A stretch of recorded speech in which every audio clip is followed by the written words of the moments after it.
धर्म परिवर्तन के लिए प्रभु यीशु मसीह ने कभी नहीं कहा। क्या आप जानते हैं? कितने लोग जानते हैं? हाथ खड़ा कीजिए। धर्म परिवर्तन के लिए प्रभु यीशु मसीह ने कभी नहीं कहा। जितने लोग जानते हैं हाथ खड़ा करें, जो नहीं जानते हैं उनकी बात छोड़ो। ओके। धर्म परिवर्तन के लिए पवित्र बाइबल में कहीं नहीं लिखा। कितने लोग जानते हैं पवित्र बाइबल में कहीं नहीं लिखा कि आपको धर्म बदलना है?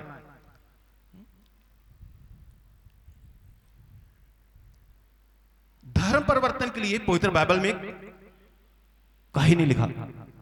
धर्म परिवर्तन के लिए प्रभु यीशु मसीह ने कभी नहीं कहा।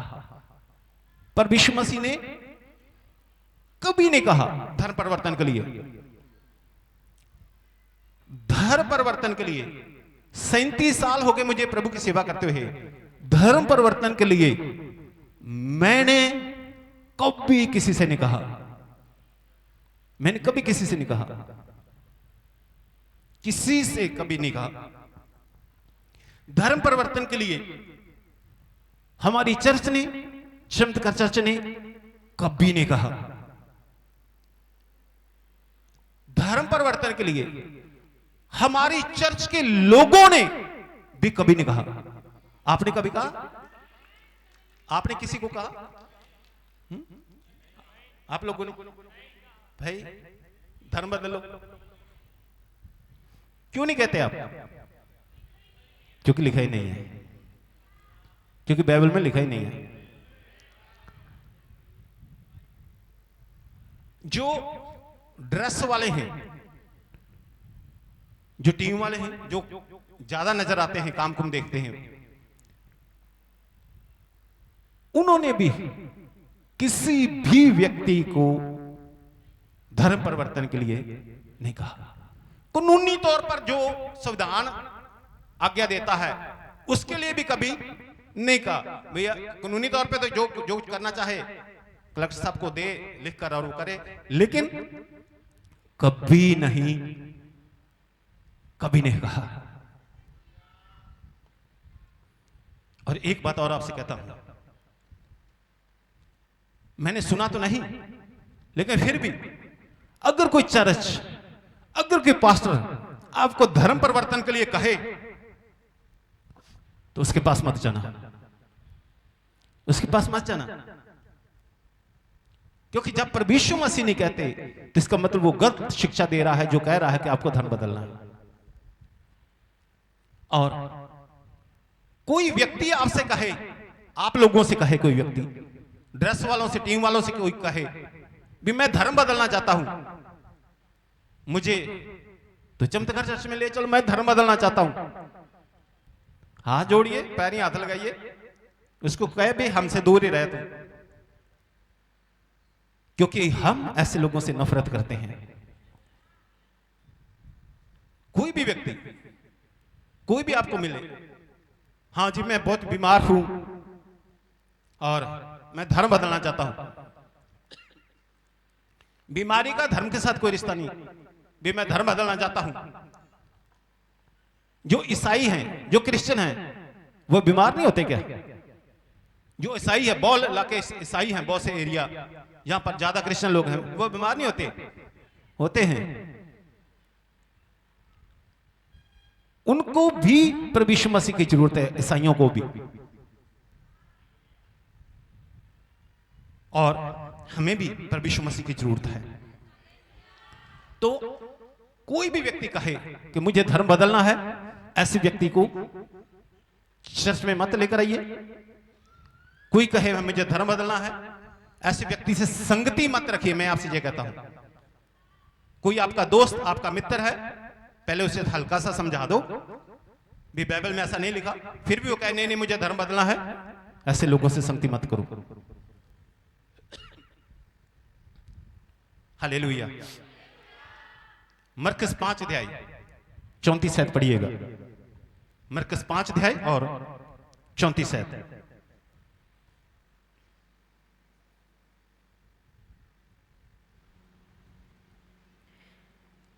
उसने उससे कहा, पुत्री तेरे विश्वास ने तुझे चंगा किया है, कुशल से जा और अपनी इस बीमारी से बची रहे। हालेलुया।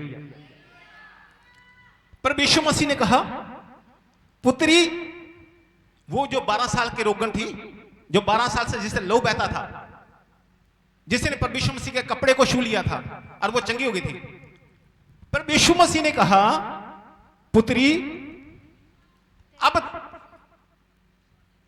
तूने धर्म बदल लिया है इसलिए तू चंगी हो गई है। क्या कहा?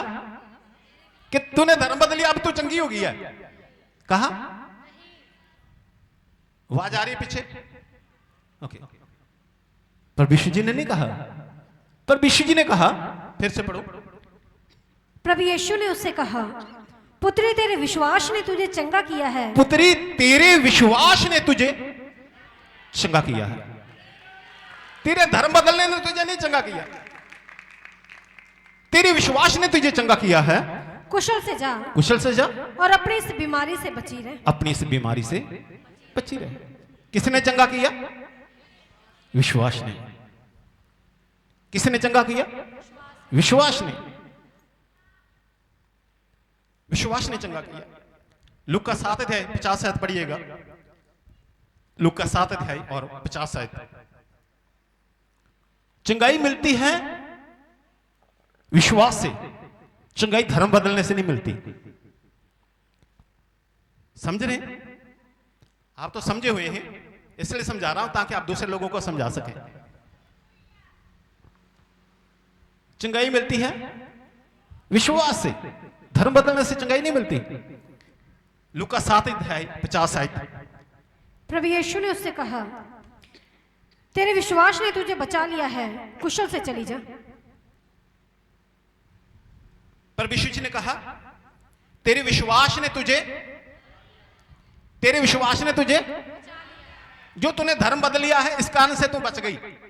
कहा? नहीं कहा। तेरे विश्वास ने तुझे बचा लिया है, कुशल से चली जा। कुशल से जा। तेरे विश्वास ने तुझे बचा लिया, अब जा कुशल से।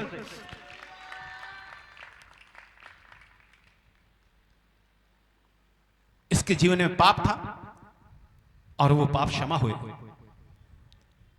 पाप क्षमा होते हैं विश्वास करने से, धर्म बदलने से। जो कोई क्रिश्चियन घर में बच्चा पैदा होता है, जो ईसाइयों के घर में बच्चा पैदा होता है, उससे भी विश्वास की जरूरत है, उससे भी पापों की क्षमा की जरूरत है, उससे भी प्रभु यीशु मसीह की जरूरत है। परमेश्वर के लोगों, एक और आगे पढ़िएगा। प्रेरितों 16 अध्याय, प्रेरितों 16 अध्याय 30 और 31 आयत। प्रेरितों 16 अध्याय 30 और 31 आयत। और उन्हें बाहर लाकर कहा, हे सज्जनों, उद्धार पाने के लिए मैं क्या करूं? तो यहां एक जेलर है, बड़ा अधिकारी है। उसने कहा, पौलुस और सिलास को कहा, परमेश्वर के दास लोगों को कहा, परमेश्वर मसीह के चेलों से कहा, उद्धार पाने के लिए मैं क्या करूं? नरक से बचने में क्या करूं? मुक्ति पाने के लिए मैं क्या करूं? स्वर्ग में जाने के लिए मैं क्या करूं? एक लाइन में उसने कहा, सज्जनों, उद्धार पाने के लिए मैं क्या करूं? तो परमेश्वर मसीह के चेले ने आगे कहा, उन्होंने कहा, प्रभु यीशु मसीह पर विश्वास कर। प्रभु यीशु मसीह पर विश्वास कर, तो तू और तेरा घराना उद्धार पाएगा। उन्होंने ये नहीं कहा, चेलों ने, विचार प्रभु यीशु मसीह ने नहीं कहा तो हम तो कह ही दें। जेलर ने कहा कि उद्धार पाने के लिए मैं क्या करूं? उसने कहा, उसने ऐसा नहीं कहा कि तू धर्म बदल, तो धर्म बदल ले और उद्धार हो जाएगा, ऐसा नहीं कहा। कहा, पर यीशु मसीह पर विश्वास कर, तू और तेरा घराना उद्धार पाएगा। इफिसियों 2 अध्याय, इफिसियों 2 अध्याय 8 और 9 आयत। अगर हम कई दिन तक इस विषय पर बाइबल में वचन पढ़ते रहें तो पूरी बाइबल हमें सिखाती है, पूरी बाइबल हमें बताती है कि धर्म बदलने से उद्धार नहीं, धर्म बदलने से पापों की क्षमा नहीं, धर्म बदलने से चंगाई नहीं, धर्म बदलने से दुष्ट आत्माओं से छुटकारा नहीं, प्रभु यीशु मसीह पे विश्वास करने से है। Hallelujah, hallelujah. इफिसियों 2 अध्याय 8 और 9 आयत। क्योंकि विश्वास के द्वारा अनुग्रह ही से, विश्वास के द्वारा परमेश्वर के अनुग्रह ही से तुम्हारा उद्धार हुआ है। तुम्हारा उद्धार हुआ है। ये तुम्हारी ओर से नहीं, ये तुम्हारी ओर से नहीं, वरन परमेश्वर का दान है। ये तो परमेश्वर का गिफ्ट है। और न कर्मों के कारण, ना कर्मों के कारण भी मैं ये धर्म का काम कर लिया, वो कर लिया, ना कर्मों के कारण ऐसा न हो कि कोई घमंड करे। उद्धार हुआ है विश्वास से। बहुत कुछ पवित्र बाइबल में लिखा है, लेकिन एक लाइन में अगर मैं आपको बताऊं, मरकस 9 अध्याय 23 है, मरकस 9 अध्याय और 23 आयत। प्रभु यीशु ने उससे कहा, यदि तू कर सकता है, ये क्या बात है? विश्वास करने वालों के लिए सब कुछ हो सकता है। हालेलुया। पर यीशु मसीह कह सकते थे, तो ये कैसी बातें कर रहा है?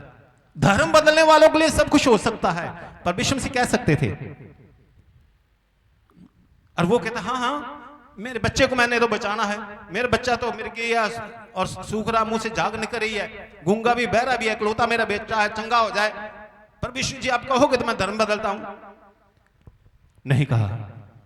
पर यीशु जी ने कहा, विश्वास करने वालों के लिए सब कुछ हो सकता है।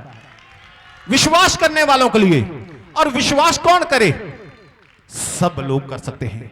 किसी भी धर्म के लोग, किसी भी जाति के लोग, किसी भी देश के लोग, शहरों के, गांव के, पढ़े लिखे, अनपढ़, चाहे ऊंचे पद वाले, चाहे कैसे भी है, सब लोग।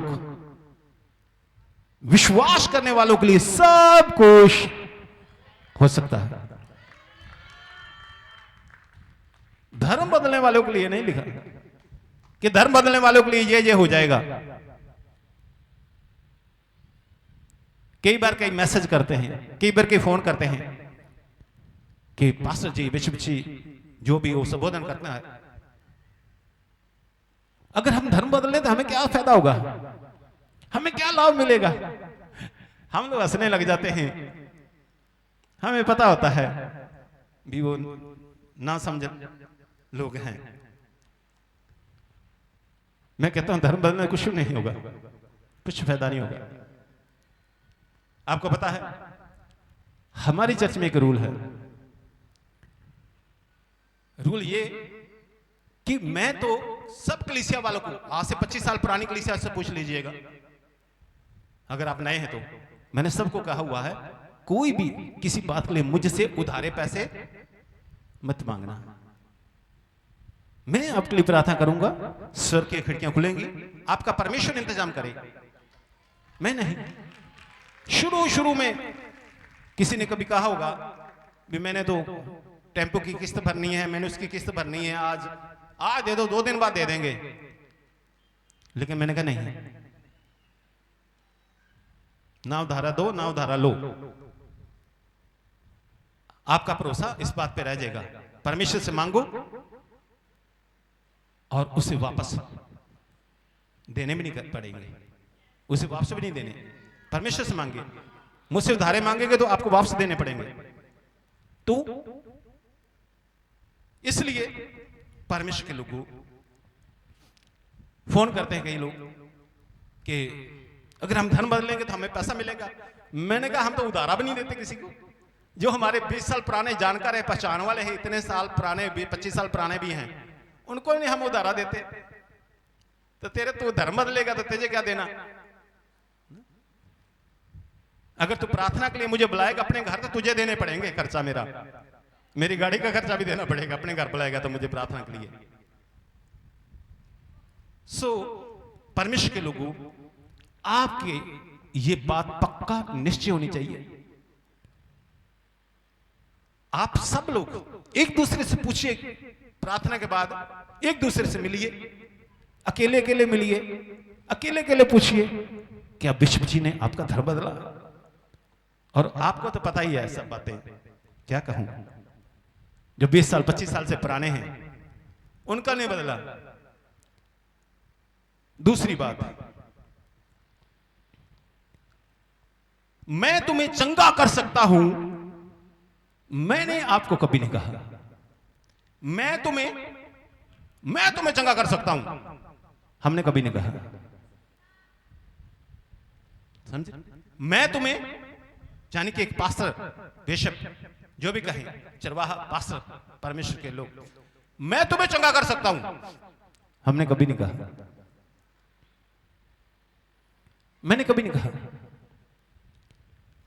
हमारे जो ड्रेस वाले लोग हैं, टीम वाले लोग हैं, इन्होंने भी कभी नहीं किसी से कहा कि पास्टर जी हमारे तुम्हें चंगा कर देंगे। कहा आप लोगों ने कभी भी पास्टर जी तुम्हें चंगा कर देंगे, अपनी शक्ति से, अपनी भक्ति से पास्टर जी चंगा कर देंगे? कभी कहा? टीम वालों तो छोड़ो, आप जो सच के लोग हो, कलीसिया के लोग हो, जो हमारे बीच में आज हो, आपने भी किसी को नहीं कहा होगा ये तो सच में चल, प्रार्थना में चल, पास्टर जी चंगा कर देंगे? कभी कहा आपने? नहीं, क्योंकि बाइबल हमें सिखाती है मेरी भक्ति, मेरी शक्ति से तुम्हारे जीवन में चमत्कार नहीं होगा। और नहीं मैंने कभी कहा कि मेरी भक्ति से, मेरी शक्ति से तुम्हारे जीवन अंदर चमत्कार होगा। हालांकि प्रभु यीशु जी ने कहा मैं तुम्हें बीमारों को चंगा करने का अधिकार देता हूं, जाओ और बीमारों को चंगा करो। बीमारों को चंगा करने की, दुष्ट आत्माओं को निकालने की अधिकार भी दिया और शक्ति भी दी, बाइबल में लिखा है। इसलिए अगर कोई भी चर्च, अगर कोई भी पास्टर कहे कि मैं तुम्हें चंगा करता हूं, इसके पास मत जाना। अगर वो कहे मैं चंगा करता हूं, अगर कोई कहता है कि प्रभु यीशु मसीह तुम्हें चंगा करेंगे, मैं प्रार्थना करूंगा आपके लिए। मुझे आम लोग कहते हैं हमारी ये समस्या में, ये समस्या, ये समस्या, ये समस्या, ऐसा ऐसा ऐसा, मैं हमेशा कहता हूं कोई बात नहीं, मैं प्रार्थना करूंगा, प्रभु दया करेंगे, प्रभु चंगा करेंगे, मैं प्रार्थना करूंगा। हमारे चर्च के लोग यही कहते हैं कोई बात नहीं, बिशप जी प्रार्थना करेंगे, पास्टर जी प्रार्थना करेंगे, हम प्रार्थना करेंगे, प्रभु यीशु मसीह चंगा करेगा।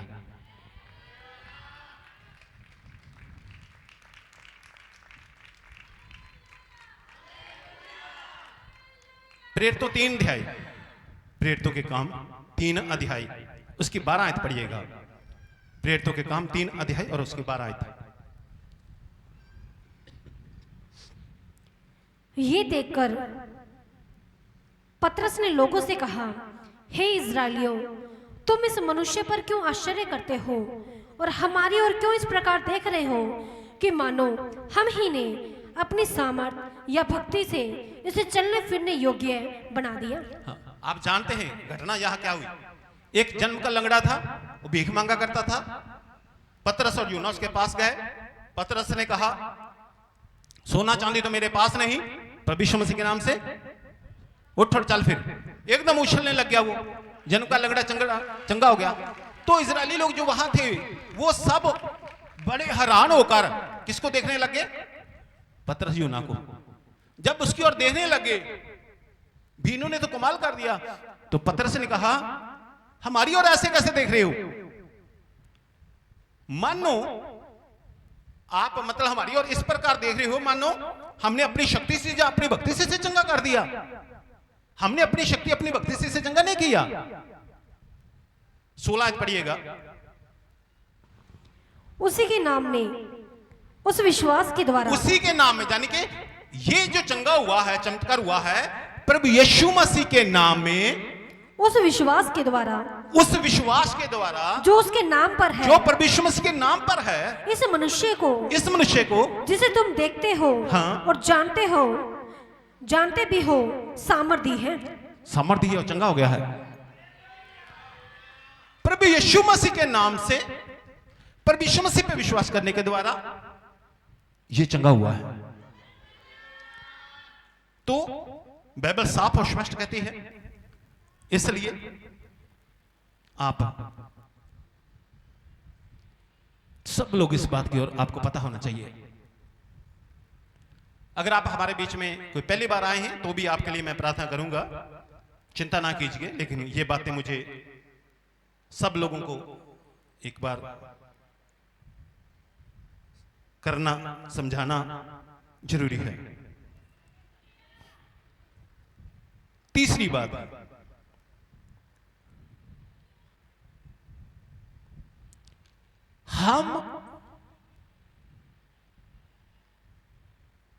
हम चमत्कार नहीं दिखाते। हम चमत्कार नहीं दिखाते, मैं चमत्कार नहीं दिखाता, लेकिन अपने आप चमत्कार हो जाता है। मैं चमत्कार नहीं दिखाता।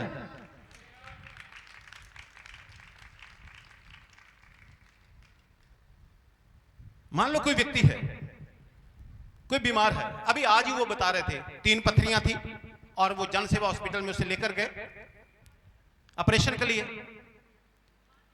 तो ऑपरेशन हो जाता अगर उसका उनके पास पैसे होते तो। और उन्होंने क्या किया, मुझे व्हाट्सएप लिख कर भेजा कि 3 पथरियां हैं, उसका ऑपरेशन ना हो, हमारा दामाद है, तो आप प्रार्थना कीजिए। मैंने प्रार्थना की, व्हाट्सएप पर वॉइस मैसेज प्रार्थना की और भेज दिया। इसमें मेरी क्या गलती है? मैंने प्रार्थना की, व्हाट्सएप पे मैसेज किया, आधे मिनट का होगा। मैंने प्रार्थना की, परमेश्वर ने प्रार्थना सुन ली, उसकी 3 पथरियां बाहर निकल गई, उसके जीवन में चमत्कार हो गया। इसमें मेरी क्या गलती है? वो कहते भी चमत्कार मत दिखाओ। अरे हम दिखाते ही नहीं है चमत्कार, नहीं ऐसे मेरे हाथ में है कि मैं ऐसे चमत्कार दिखाऊं। हम तो प्रार्थना करते हैं, प्रार्थना करते हैं। ये तो प्रभु यीशु मसीह कुछ कर रहा है, इसका मतलब ये तो प्रभु यीशु मसीह को कह सकते हैं भी प्रभु यीशु मसीह प्रार्थना ना सुन, फिर तो हो सकता है चमत्कार ना हो। जितनी देर तक प्रभु यीशु मसीह प्रार्थना करते रहेंगे, सुनते रहेंगे प्रभु यीशु मसीह प्रार्थना, उतनी देर तक चमत्कार होते रहेंगे। क्या करें, कैसे रोक दें? इतने बीमार लोग आते हैं, दुखी और परेशान लोग आते हैं, भयंकर समस्याओं से घिरे हुए लोग आते हैं। अभी आज ही उस 7वें महीने में बच्चे को कहा भी इसका अबॉर्शन करवा दो, लेकिन जैसे उन्होंने चर्च में लेकर आए, मुझे बुलाया गया और मैंने प्रार्थना की। कितनी देर? आधा मिनट, ज्यादा से ज्यादा 1 मिनट, कि प्रभु यीशु मसीह इस बेटी पे दया कर दो, मां और बच्चा बिल्कुल ठीक ठाक रहे। डॉक्टर ने तो भेज दिया था भी इसका अबॉर्शन होगा, क्योंकि वो गिर गई थी। अब इसमें मेरी क्या गलती है? वो बेचारे आए संकट के लिए प्रार्थना करवाने कि मेरा यह संकट है, मैंने प्रार्थना कर दी। अब प्रभु यीशु मसीह ने वो प्रार्थना सुन ली। जब प्रभु यीशु मसीह ने प्रार्थना सुन ली तो चमत्कार अपने आप हो गया और बच्चा सही सलामत पैदा हुआ। एक नहीं कितने ही ऐसी बातें हैं, एक बात थोड़ा है।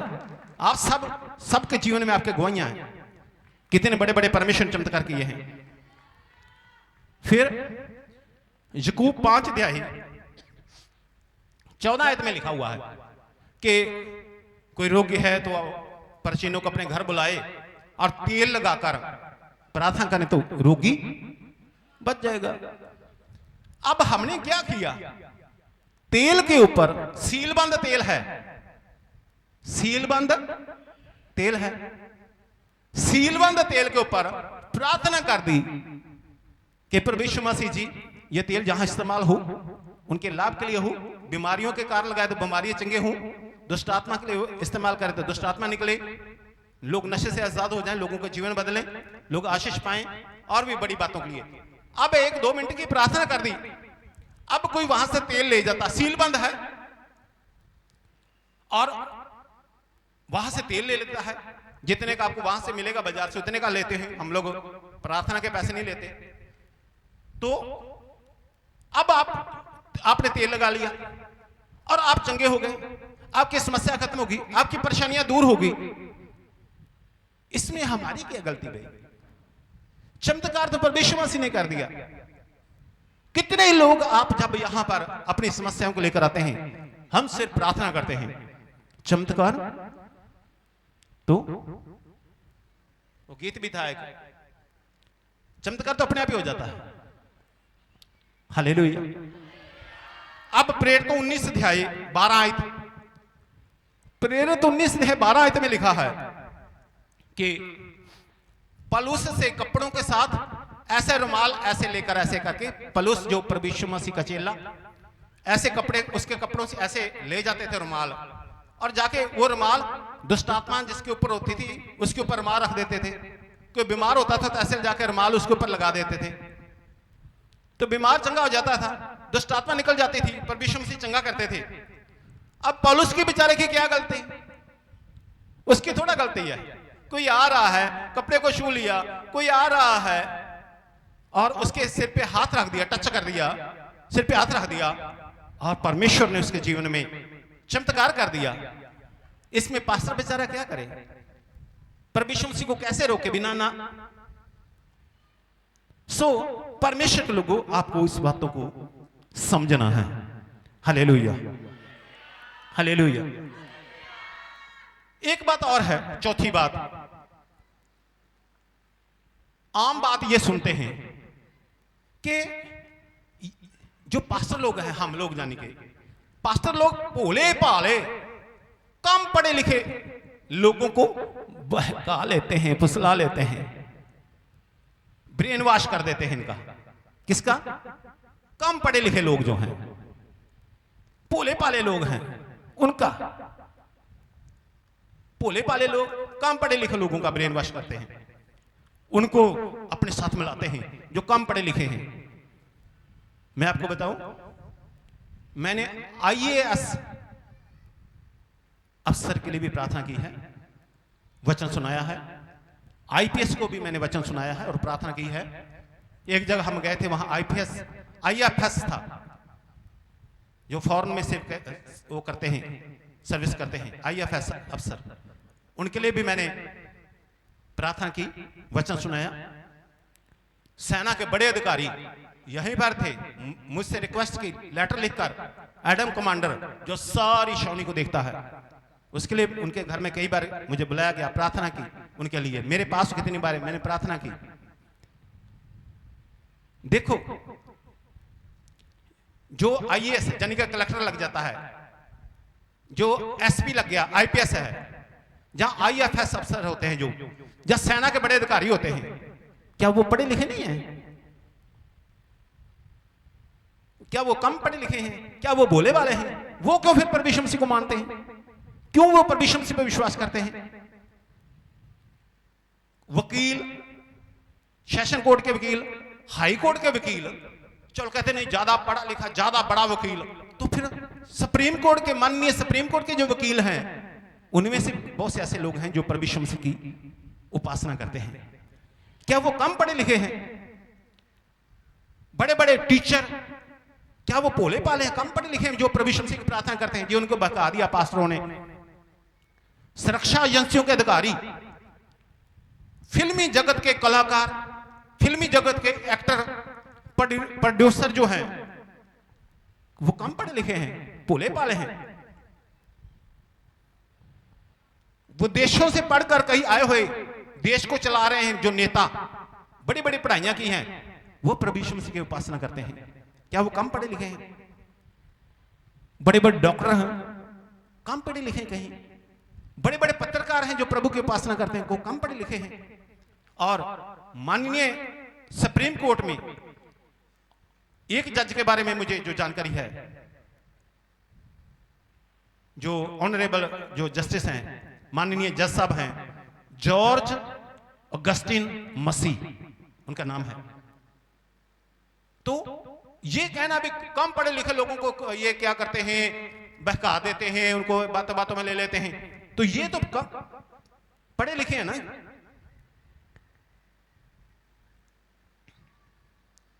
अभी जून 2025 में प्योर रिसर्च एक हुई है दुनिया में, प्योर रिसर्च हुई है, उसमें उन्होंने आंकड़ा दिया है कि लगभग 240 करोड़ लोग जो हैं वो प्रभु यीशु मसीह की उपासना करते हैं। तो वो दुनिया में जो 240 करोड़ है वो सारे काम पढ़े लिखे हैं क्या?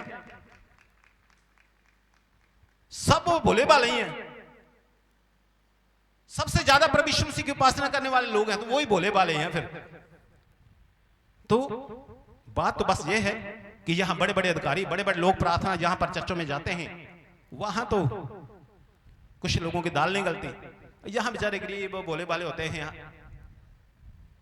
वहां ये अपना जोर चलाते हैं।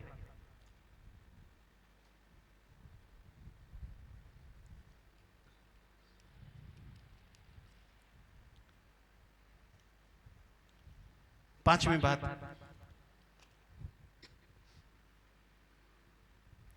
अभी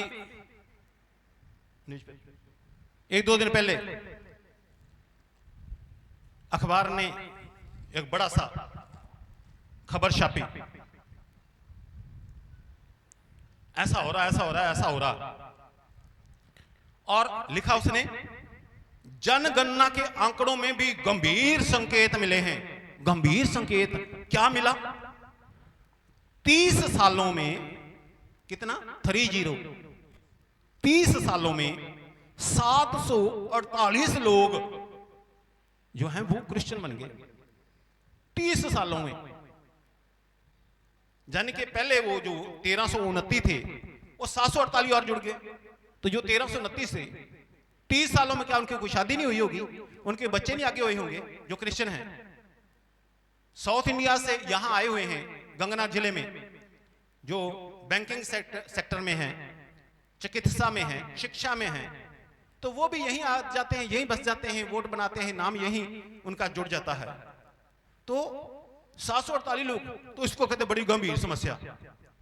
फिर यहां एक उसी अखबार में एक पूर्व अधिकारी है, नाम नहीं लेना चाह रहा मैं, उसने लिखा है कि बॉर्डर एरिया में ऐसी गतिविधियां अमेरिका जैसे देश ही करवा रहे हैं।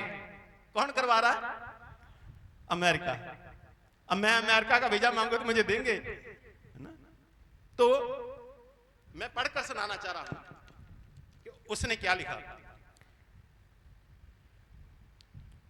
बॉर्डर एरिया में ऐसी गतिविधियां अमेरिका जैसे देश ही करवा रहे हैं। गरीब लोगों को अलग अलग तरह का लालच देकर धर्म परिवर्तन होता है। विभिन्न एनजीओ को के मार्फत फंडिंग होती है। बॉर्डर एरिया के 100 किलोमीटर के दायरे में ऐसी गतिविधियों को बिल्कुल नहीं होना चाहिए, उसका यह कहना है। बॉर्डर एरिया को टारगेट इसलिए किया जा रहा है कि विषय में धर्म परिवर्तित लोग, जिन्होंने धर्म बदल लिया, जाने के धर्म परिवर्तित लोगों को ही भारत के खिलाफ खड़ा किया जा सके और उनसे गोपनीय जानकारियां जुटाई जा सके। भी ये जो है लोग हो रहे हैं, तो कल को अमेरिका क्या करेगा? गोपनीय जानकारी इनसे ले लेगा, कोई भी जानकारियां। तो 100 किलोमीटर के एरिया में, बॉर्डर के 100 किलोमीटर के एरिया में ये नहीं होना चाहिए गतिविधियां। हालांकि हमारी एसपी साहबा ने बहुत अच्छा लिखा है, बयान बहुत प्रशंसा के योग्य है जो उन्होंने बयान दिया है। तो ये कह रहा है 100 किलोमीटर के दायरे में ये क्रिश्चियन गतिविधियां, मसीह चर्च, प्रार्थना सभाएं, जाने के उन्हें कहने का मतलब ये नहीं होना चाहिए। मैं एक बात आपसे कहना चाहता हूं, अभी जब पाकिस्तान के साथ युद्ध हुआ था, पता, अभी पाकिस्तान के साथ युद्ध हुआ था, ऑपरेशन सिंदूर, जानते कि नहीं जानते? अब मैं कुछ कहना तो नहीं चाहता, लेकिन उसमें पाकिस्तान को खुफिया जानकारी देते हुए गंगानगर जिले के कुछ लोग पकड़े गए थे, सबूत के साथ पकड़े गए थे। उनमें से क्रिश्चियन कितने थे? एक भी नहीं। इसका मतलब जो पकड़े गए थे उन लोगों को बॉर्डर से 100 किलोमीटर दूर रखो। फिर क्रिश्चियन तो एक भी नहीं पकड़ा गया। खतरा उनसे है कि हमसे है? फिर ऑपरेशन सिंदूर के दौरान कुछ भड़काऊ पोस्ट थे, कोई पाकिस्तान के पक्ष के पोस्टें थी, उनको लाइक कर रहे थे, कोई शेयर कर रहे थे, और जितने भी लोग पकड़े गए पाकिस्तान के समर्थन की पोस्टों को शेयर करते या लाइक करते हुए, जितने भी लोग पकड़े गए, उनमें से मैं ये नहीं कहूंगा कि वो कौन थे, मुझे पता है, मेरे पास है जानकारी, हर एक रिकॉर्ड है। बस मैं ये कहूंगा उनमें से कोई क्रिश्चियन नहीं था, उनमें से कोई क्रिश्चियन नहीं था। तो इस तरह के गंभीर आरोप लगाना, ये जी अमेरिका के साथ मिल जाएंगे, उनको गोपनीय जानकारी देंगे, ये बिल्कुल ही गलत बातें हैं।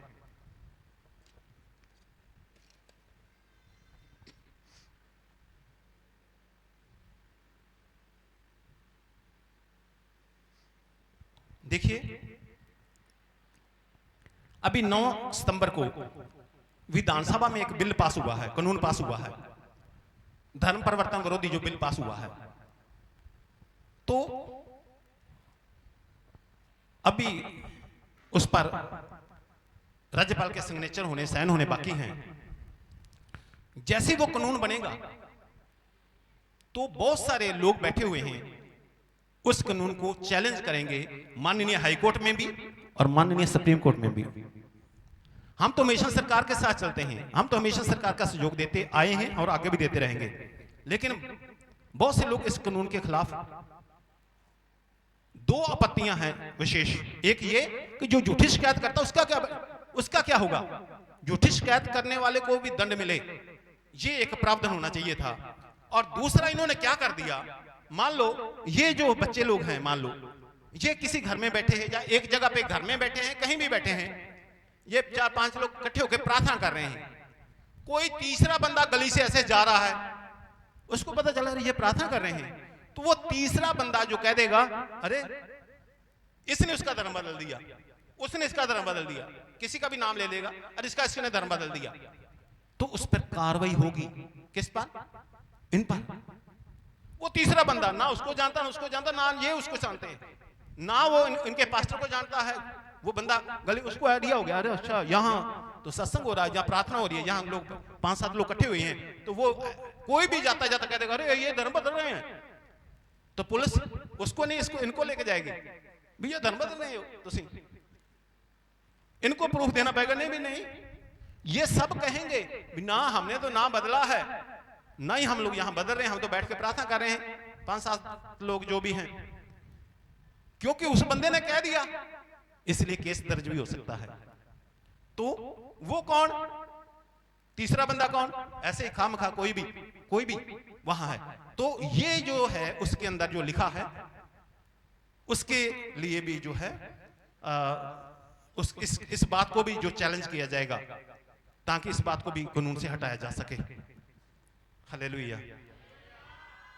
अगर कहीं कोई पैसे दे रहा है, किसी ने कोई 1 लाख 2 लाख जितने भी, चाहे 10,000 क्यों ना हो, कोई दे भी ले, ये 1 लाख ले ले, 2 लाख ले ले, तो धर्म बदल ले, तो फिर तो सजा होनी चाहिए।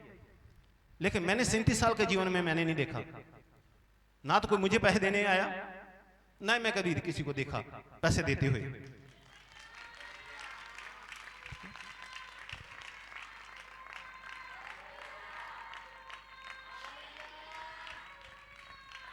एक बात और भी मैं कहना चाह रहा हूं, 7वीं बात,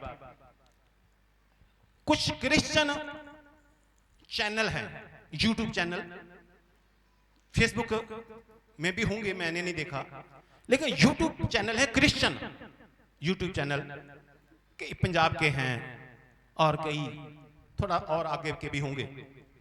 वो पता क्या लिखते हैं, उनका हेडिंग क्या होता है, एक हिंदू बना ईसाई, ताकि लोग फटफट देखें हिंदू बना ईसाई। जिस दिन मेरे हाथ लग गए, मैंने तो यहां अधिकारियों को कहा था, मैंने कहा इसके खिलाफ मुकदमा दर्ज करते हैं अपने। ना तो वो हिंदू ईसाई बना, ना ही उसको ईसाई बनाया गया, मतलब व्यू लेने के चक्कर में। मान लो एक बंदा कोई प्रार्थना में आ गया, ये प्रार्थना में आ गया ना, अब प्रार्थना में आ रहा, जैसे आप भी आ रहे हो, तो वो चैनल लिख रहे हैं, ये मैंने स्क्रीनशॉट रखे थोड़े से ना, तो लिखेंगे ये एक हिंदू बंदा, अगर उनकी जाति पता चल जाए तो फिर और भी लिखेंगे, अरे ये एक ब्राह्मण व्यक्ति कैसे बन गया ईसाई, कैसे बदल लिया उसने धर्म। तो जो बेचारे दूसरे लोग हैं वो तो क्या करेंगे फिर वो? उनके मन के अंदर तो नफरत पैदा होगी ना, ये चर्चों में अच्छा यही कर रहे हैं क्या? वो पूरी वीडियो देखे ना देखे, ऊपर से तो पढ़ते ही हैं। तो ये हम लोग इन लोगों की, यूट्यूब वालों की निंदा करते हैं, जो क्रिश्चियन यूट्यूब चैनल है। कुछ नहीं हुआ, ऐसे ही मतलब बातें ऐसे फैला दी, कुछ नहीं हुआ। क्या आम मेरी भी एक गवाही है, इन लोगों की आपकी गवाही है, तो उसको उस प्रकार से बना देंगे, है ना। एक पुजारी, एक इतना बड़ा पुजारी बन गया क्रिश्चियन। तो मैंने कहा, मैंने उसको ओपन किया, मैं देखो सही भी कौन सा पुजारी था।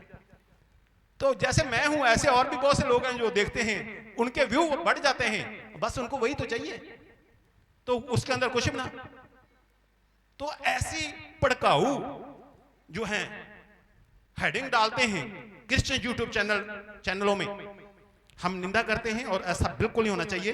ये भड़काऊ बातें दूसरे लोगों को भी भड़काती हैं। और अंतिम बात, 8वीं बात,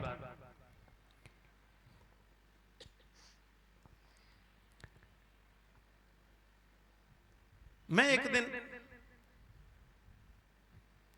मेरी एक मुलाकात थी पास्टर हरप्रीत सिंह दियोल जो हैं खोजेवाला चर्च वाले, आप जानते होंगे पास्टर हरप्रीत दियोल, खोजेवाला चर्च, और बहुत बड़ा चर्च है उनका, लाखों लोग आते हैं। तो मैं वहां उनके ऑफिस में बैठा था, तो पास्टर हरप्रीत जो दियोल जी हैं, उनके ससुर साहब मेरे पास आके बैठ गए। हम दो ही थे और हम आपस में बातें करने लगे कुछ विषयों पर। तो उन्होंने एक बात बताई जो मैं आपको बताना चाह रहा हूं। उन्होंने मुझे कहा कि एक दिन की बात है कि मेरे हिसाब से 2 साल के पहले की बात मैं आपको बता रहा हूं मैं, लेकिन आपको समझाने के लिए बता रहा हूं। कहते कि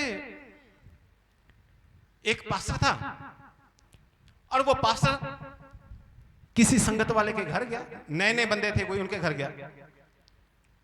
उनको कहा भी तू प्रभु यीशु मसीह को उपासना कर, तुम्हारे दुख दर्द दूर हो जाएंगे। ठीक है, उन्होंने कहा अच्छा ठीक है, जो भी उनकी बातचीत होगी वो सब ठीक है।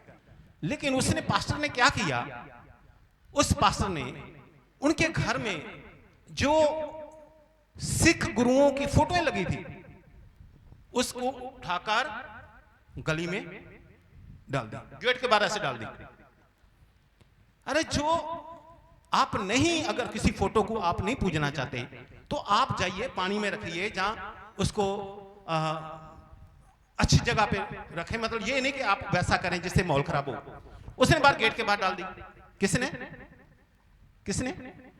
पास्टर ने।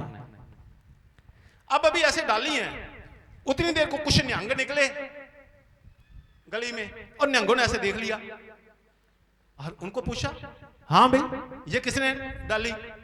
तो उन्होंने कहा हमारे पास्टर जी आए थे, उसने उतार कर ये फेंकी है।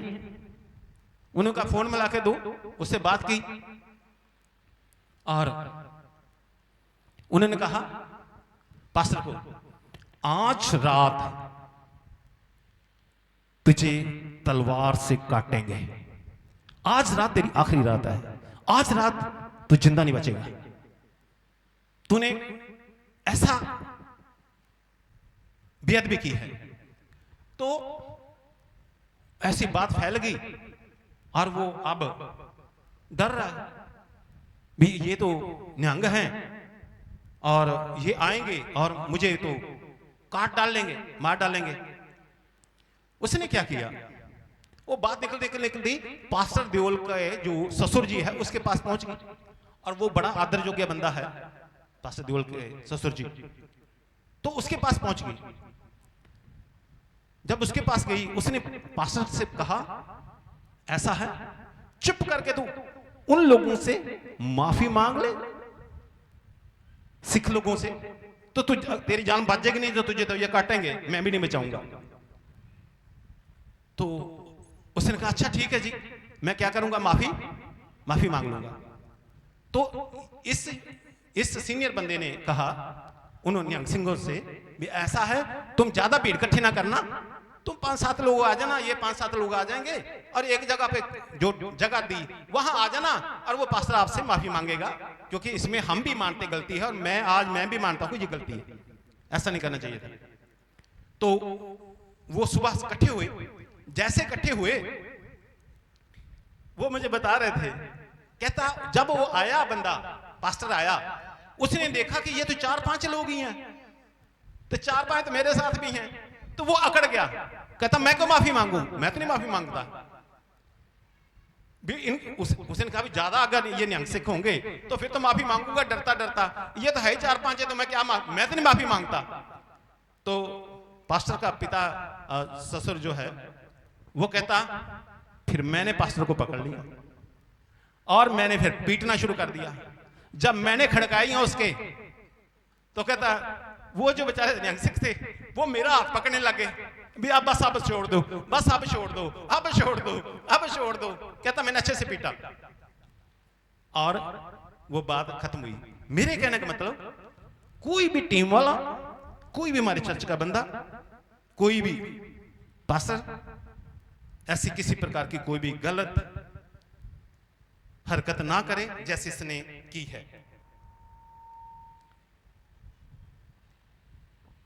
मैं फिर कहता हूं, मैं ये चाहता था कि हर एक व्यक्ति का मैं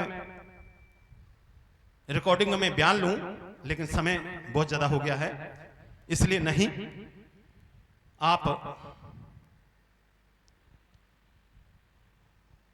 आपको मैं वैसे ही पूछता हूं,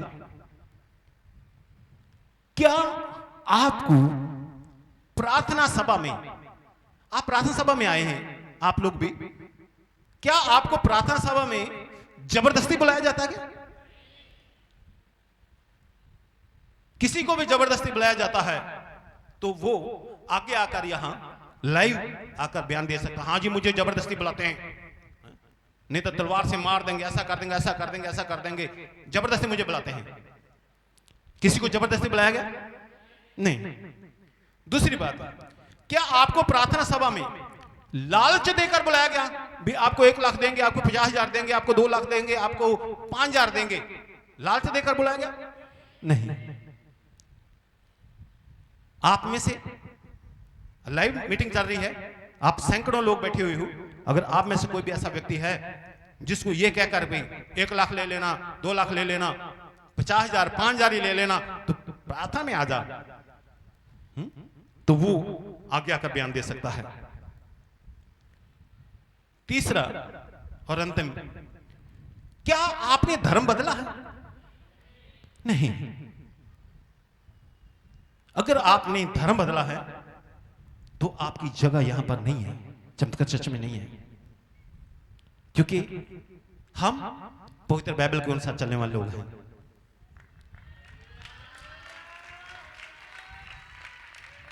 आप में से मुझे पता है, आपको पता है, एक बार फिर मैं ये कह रहा हूं, लालच से या जबरदस्ती दबाव से क्या आपने धर्म बदला? नहीं। तो इसलिए इन सब बातों को ध्यान में रखना है। और मैंने लाइव इसलिए सब रिकॉर्डिंग किया ताकि ये बात सामने रहे, और जो हमारे साथ ऑनलाइन है वो भी लिख रहे हैं नहीं। सो परमेश्वर आपको आशीष दें और परमेश्वर आपके साथ रहें।